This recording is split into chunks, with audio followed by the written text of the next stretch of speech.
जय हिंद दोस्तों, बहुत बहुत स्वागत है आप सबका। दोस्तों, भारत और आर्मीनिया के बीच लगातार डिफेंस जो रिलेशन है वो काफी मजबूत हो रहे हैं और दोनों देशों के बीच कई बड़ी डिफेंस डील्स हो चुकी है। इवन भारत के अधिकतर हथियार अब आर्मीनिया इस्तेमाल करने लगा है।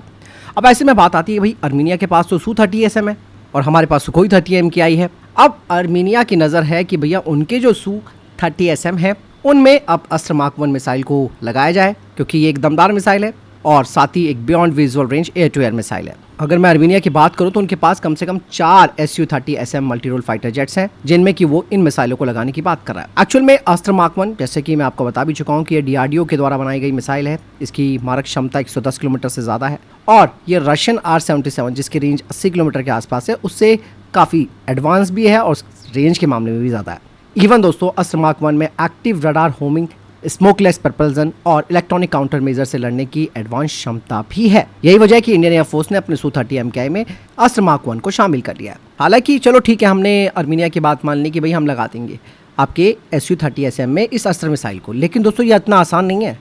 सबसे बड़ी बात यह है कि उनके Su-30SM में Russian digital flight control computer लगा हुआ है, जिसे कि DFCC कहते हैं।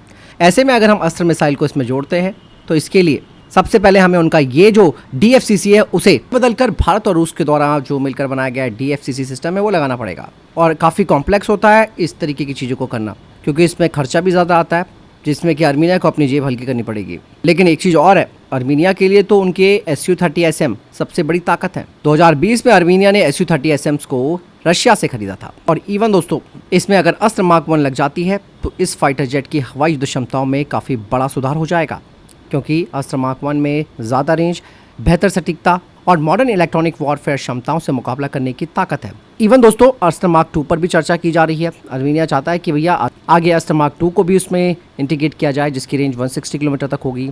हालांकि अभी इसका डेवलपमेंट चल रहा है और अगले कुछ साल में इसका प्रोडक्शन शुरू हो जाएगा। लेकिन यहाँ पर अभी के लिए तो अस्त्र मार्क 1 को अपनाना काफ़ी ज़्यादा अच्छा रहेगा आर्मीनिया के लिए। और एक तुरंत, जिसे कहते हैं ना कि एक आपके पास तुरंत एक चीज़ आ जाएगी जो कि ऑलरेडी प्रोडक्शन में भी है। और अगर अस्त्र मार्क 1 की डील हो जाती है तो आर्मीनिया इंडियन एयरफोर्स के बाद दूसरा वो देश बनेगा जो कि अस्त्र मिसाइल का इस्तेमाल कर रहा है।